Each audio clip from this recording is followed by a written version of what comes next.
Babalik tayo after this. Time out muna.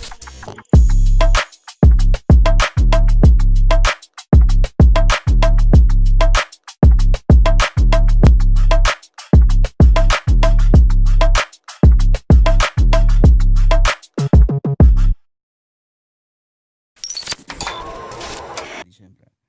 At ano may kukwento mo sa amin about sa hustling mo? Yan.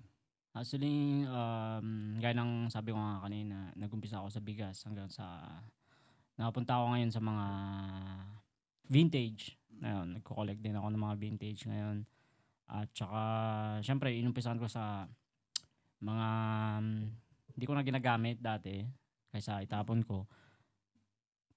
Pinagkakitaan ko na lang. Kumbaga, pinopost ko lang. Meron naman bibili kasi gaya ng lagi kong sinasabi, kung hindi magsisilbi sa'yo, baka sa iba, may silbi, di ba? Oo. Parang babae lang yan.